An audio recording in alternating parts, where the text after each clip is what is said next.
ID estudantil, medida provisória caduca sem virar lei e carteirinha digital não pode mais ser emitida pelo MEC. A gente explica como fica a vida de quem tinha tirado. Choque, uma jovem de 24 anos morre ao encostar em um poste no Paranoá, que já havia sido alvo de reclamação na SEB. Carnaval, na reta final para a folia, os detalhes do esquema de segurança com drones e câmeras de rua em Brasília. Olá, eu sou Rodrigo Orengo e está começando o Band Cidade, primeira edição.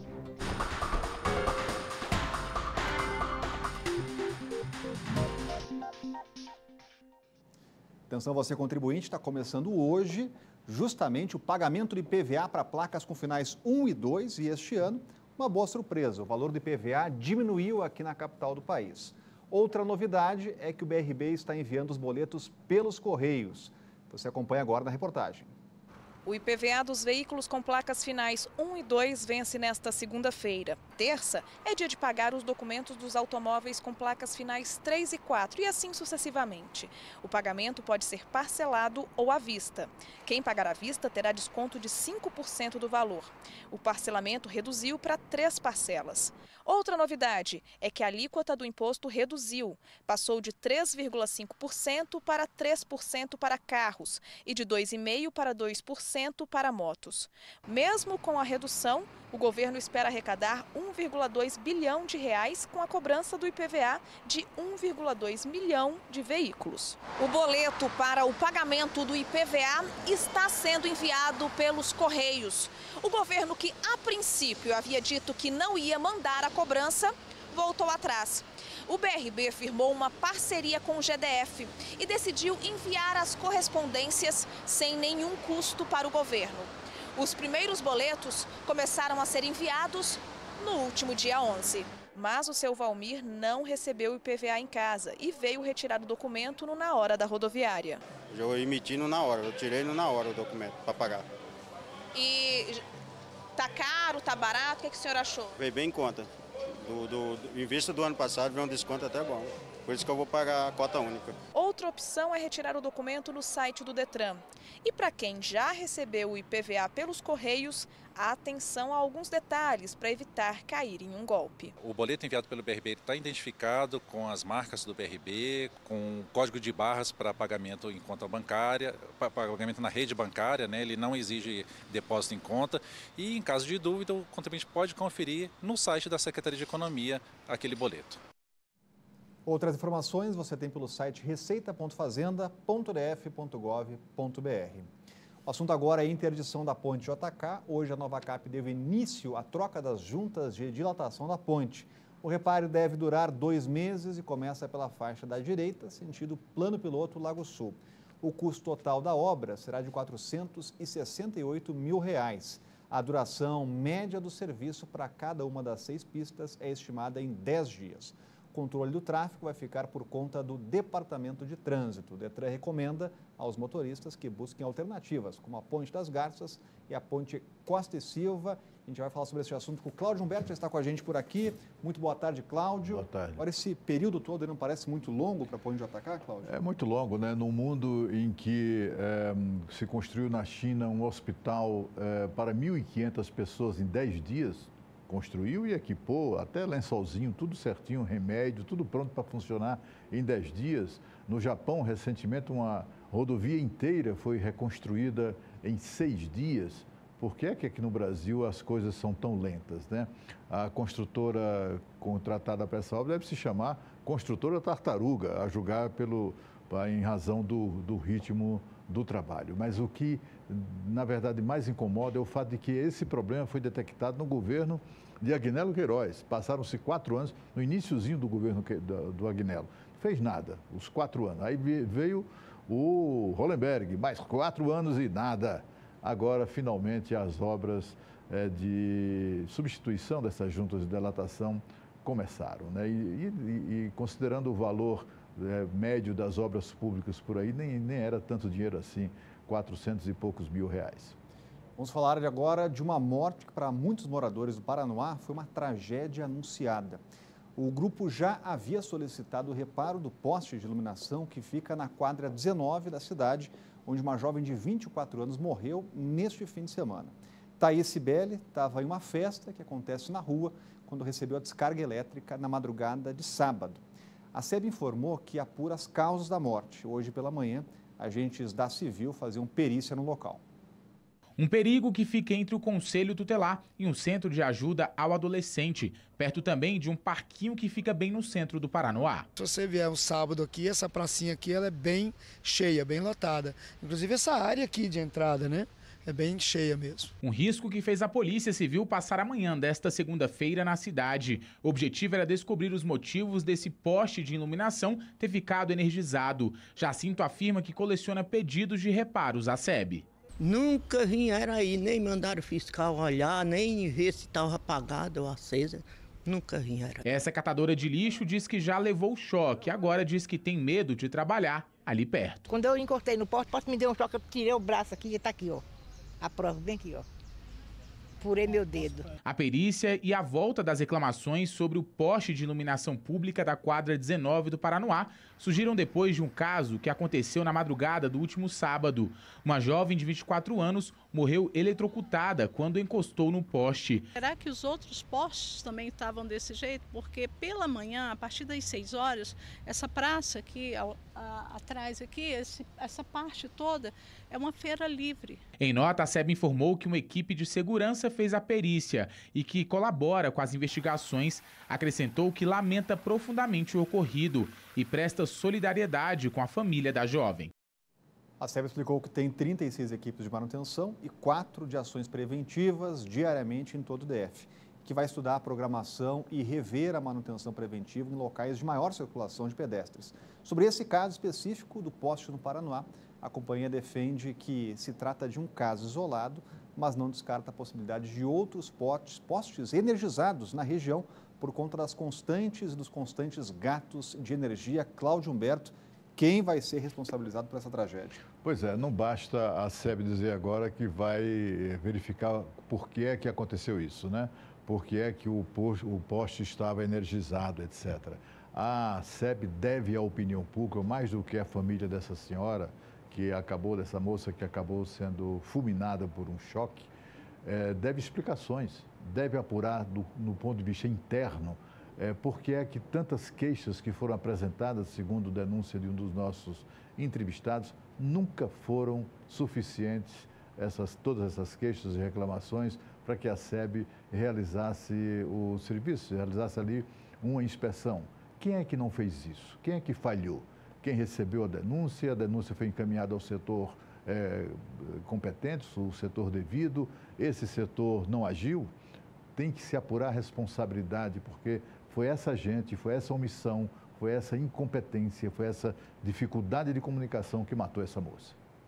E a medida provisória do Ministério da Educação, que criou a carteirinha estudantil, chamada de ID estudantil, perdeu a validade no domingo.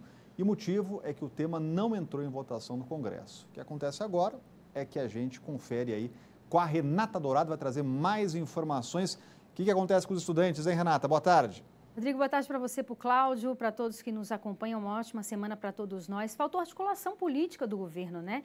A gente sabe que uma medida provisória, ela já começa a valer uma vez que ela esteja, né, no Diário Oficial da União, seja publicada no Diário Oficial. Mas tem que ter um prazo também para que possa ser analisado pelo Congresso Nacional. Esse prazo é um prazo de 120 dias, que terminou no último domingo. O que acontece agora? De acordo com o próprio ministro da Educação, o que acontece é o seguinte: cerca de 300 mil estudantes conseguiram tirar essa carteirinha estudantil virtual. Entrando ali no site do Ministério da Educação, conseguiram tirar essa carteirinha sem custo nenhum. Então, de acordo com o governo, esses estudantes, eles vão permanecer, essa carteirinha permanece válida até o final do ano. Então, eles podem apresentar aí para pagar meia entrada estudantil em eventos culturais, eventos esportivos. E aqueles estudantes que não têm carteirinha e que não tiraram, portanto, dessa forma, aí tem que ir naquela forma já tradicional que a gente já conhece, né? Que são as entidades estudantis, as próprias instituições de ensino também, mas aí tem que pagar algo em torno de R$ 35, que era isso que o governo queria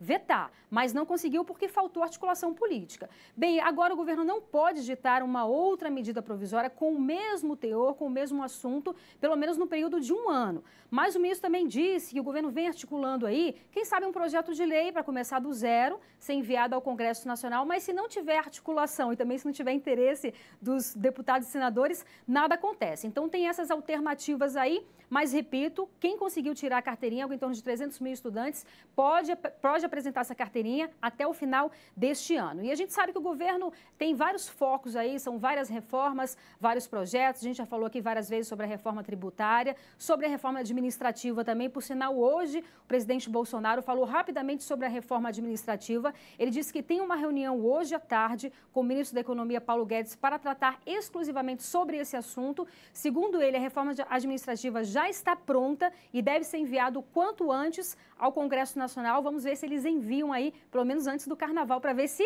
consegue andar, né, Rodrigo, com essa reforma administrativa também. Valeu, Renata. Continua de olho. O Cláudio Humberto, que está por trás aí dessa falta de ação do Congresso na medida provisória das carteirinhas. Bom, o que está por trás disso é uma armação do Rodrigo Maia, do presidente da Câmara, com o PCdoB.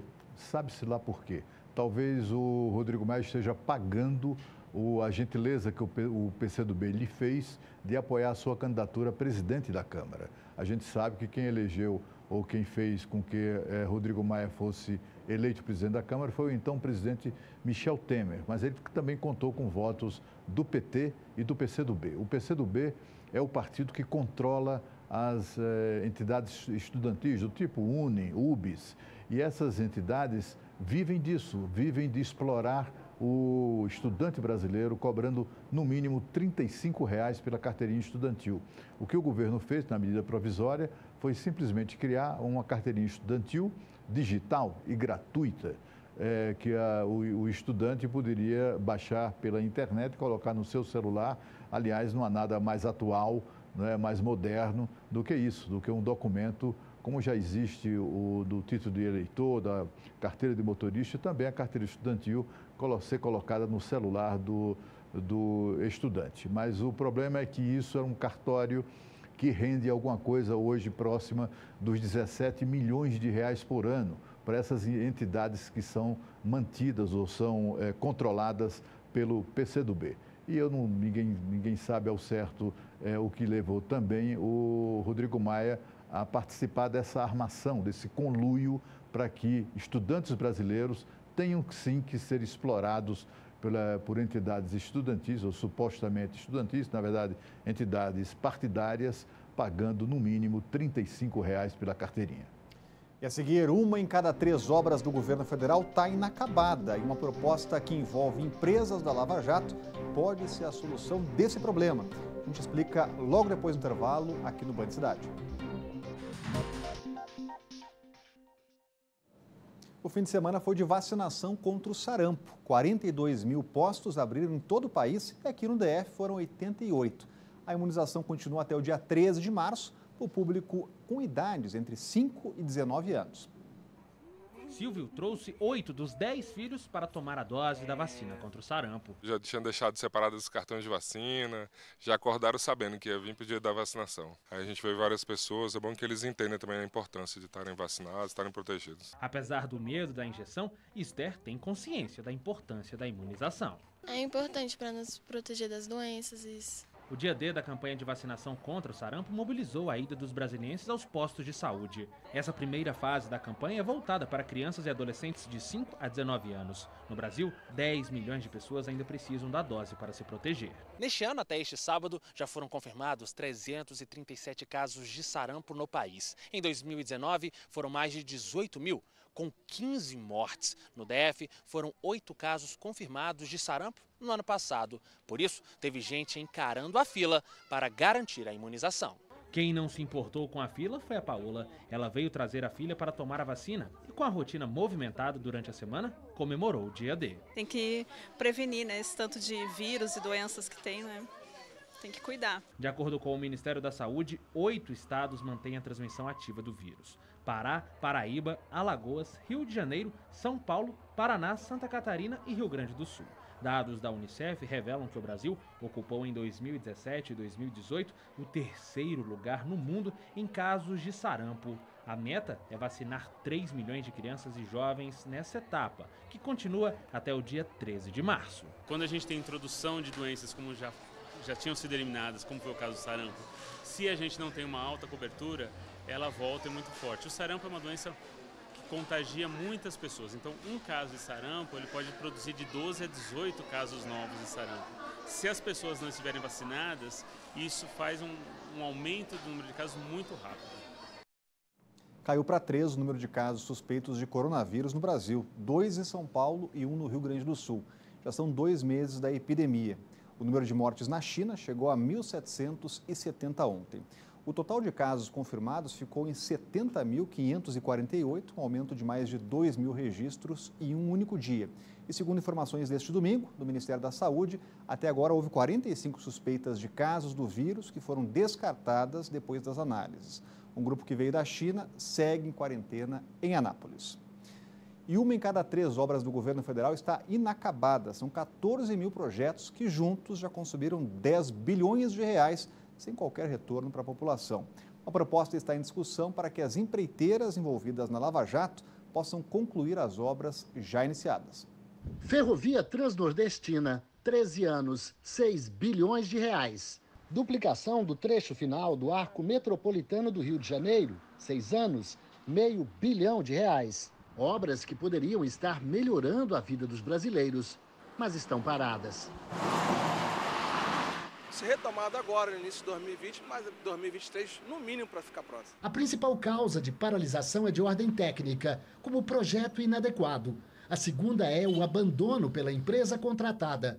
Aí vem órgãos de controle e liminares da Justiça que interrompem os trabalhos, desapropriações e licenças ambientais. Dificuldades que fazem do Brasil um canteiro de elefantes brancos. Não são apenas grandes obras que estão atrasadas, pequenas também. Aqui na cidade de Valparaíso, a 200 quilômetros de Goiânia, há 4 creches como essa que começaram a ser construídas há 4 anos e até hoje não foram concluídas. Quando eles começaram essa obra, em 2016, o Felipe estava com 4 anos. E o Felipe já era para estar na creche. O que aconteceu? Eu tive que pagar uma escola particular para o Felipe estudar. São 10 bilhões de reais aplicados em obras que ainda não geraram nenhum benefício. No caso das creches, 75 mil vagas deixaram de ser abertas. Para retomar as obras paradas, o Conselho Nacional de Justiça, a Procuradoria-Geral da República e órgãos de controle da União, TCU, CGU, AGU, estudam formas de melhorar e unificar os acordos de leniência das empresas condenadas à Lava Jato. A ideia é dar segurança jurídica para que as empreiteiras tenham acesso a crédito e possam aplicar o dinheiro diretamente nessas obras. A Lava Jato mostrou para a sociedade brasileira um quadro de corrupção sistêmica que precisava ser interrompido imediatamente e felizmente foi. Só que um dos saldos da Lava Jato é que a maioria das empresas que esteve envolvida nesse escândalo enfrenta hoje grandes dificuldades financeiras porque elas pararam de contratar obras, elas pararam de receber dinheiro do governo e, exatamente por isso, elas entraram em colapso. O presidente do Supremo concorda e disse ao Canal Livre que a medida pode reaquecer a economia do país. Essas investigações foram importantes, mas nós temos que aperfeiçoar a legislação e a cultura jurídica porque isso está levando à destruição de empresas, destruição de empregos. O Procurador-Geral da República caminha na mesma direção. As empresas devem ser preservadas. As empresas são indispensáveis à economia nacional. E os responsáveis pelas empresas que tenham cometido alguma ilegalidade haverão de cumprir com as penas de quem infringe a lei. O Ministério de Infraestrutura aguarda aval do presidente Bolsonaro, mas apoia a iniciativa desde que a prioridade seja concluir as pequenas obras, como as creches de Valparaíso. Uma obra tão linda dessa que podia já estar aí funcionando, as crianças usufruindo, os pais saindo para trabalhar tranquilos e ainda empregar pessoas, né? Cláudio Humberto, esse pode ser um caminho para destravar essas obras paradas? Certamente, né? O procurador do Ministério Público junto ao Tribunal de Contas da União costuma dizer que o que garante o emprego não é a empreiteira, a construtora, na verdade, é a obra para a qual ela foi contratada. Então, a alegação de que é preciso preservar as empresas só se justifica com essa ideia que é importante, essa ideia que surgiu de fazer com que as empresas enroladas na Lava Jato paguem, né, um custo pelo seu envolvimento no escândalo de corrupção.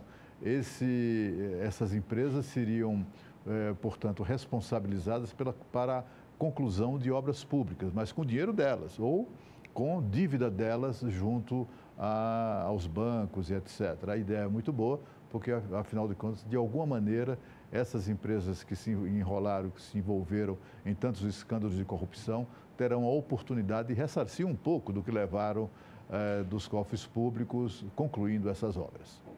E agora a Renata Dourado volta com um recado importante para você. Doutor Cláudio, adivinha as promessas da maioria dos brasilienses para 2020?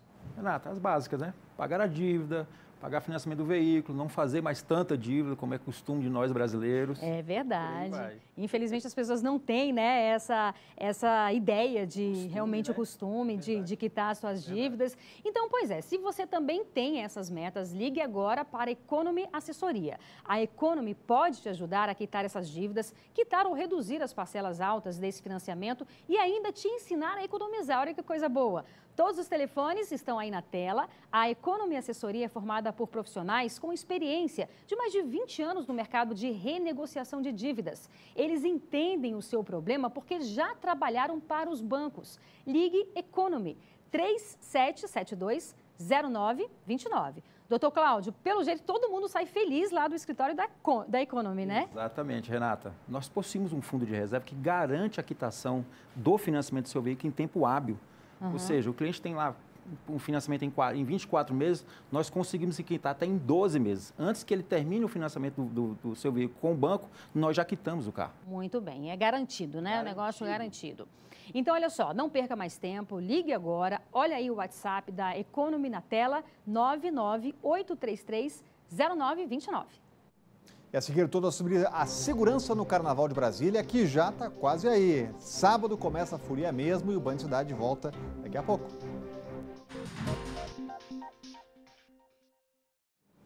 Contagem regressiva para o Carnaval 2020, que já começou este ano. Os blocos vão contar com uma segurança e um reforço. Aí as festas vão ser monitoradas por drones e câmeras especiais.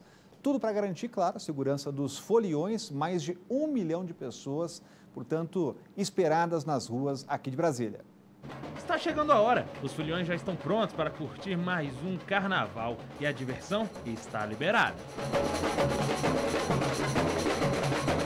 As estruturas pela cidade já começaram a ser montadas. Para garantir uma boa festa, a Polícia Civil, junto com o Ministério Público do DF, Secretaria de Justiça e Câmara Legislativa, lançaram uma campanha educativa, Unidos da Diversidade, juntos pelo respeito. A campanha, ela vem no sentido de mostrar para a população que todos podem brincar, desde que essa brincadeira não extrapole e não ofenda o outro, né? A partir do momento que ofenda o outro em razão de qualquer circunstância que seja, ela deixa de ser brincadeira e pode passar a ser crime. Durante a campanha vão ser disponibilizados 4 canais para denúncias. São eles os números Disque 100 da Secretaria de Direitos Humanos, 162 da Ouvidoria do GDF, 197 da Polícia Civil ou o 127 da Ouvidoria do MP. A pessoa que se sentir ofendida, ela não só pode ligar nos canais de Disque Denúncia que foram disponibilizados no material que está sendo divulgado, mas procurar também tanto a DECRIM nos dias úteis, quanto no próprio Carnaval. A Polícia Civil vai estar com uma unidade móvel lá na cidade da Segurança Pública, que vai ter registro de ocorrência. Uma das preocupações deste carnaval é com a segurança. Durante a folia, serão usados drones para orientar o policiamento e câmeras de reconhecimento facial para achar foragidos da justiça. O efetivo da PM também será reforçado com 700 policiais a mais nas festas. O carnaval vai ser monitorado ainda pelo Centro Integrado de Operações de Brasília, da Secretaria de Segurança Pública. No local estão reunidas 21 instituições do GDF para atuarem em setores como segurança, mobilidade e saúde. Aqui na Band, você sabe, tem um canal direto para fazer denúncias, mandar seus vídeos, mostrar o que está acontecendo aí na sua região. É o nosso WhatsApp do Band Cidade, já está aparecendo aqui, 999769204. Agora vamos falar de esporte, com a vitória por 3-0 sobre o Atlético Paranaense. O Flamengo, além de conquistar o título da Supercopa do Brasil, embolsou 5 milhões de reais em premiação. O vice-campeão não saiu de manando, ganhou 2 milhões de reais. A decisão de ontem levou quase 50 mil torcedores ao Mané Garrincha e com a conquista o Flamengo chega ao 4º título em menos de um ano.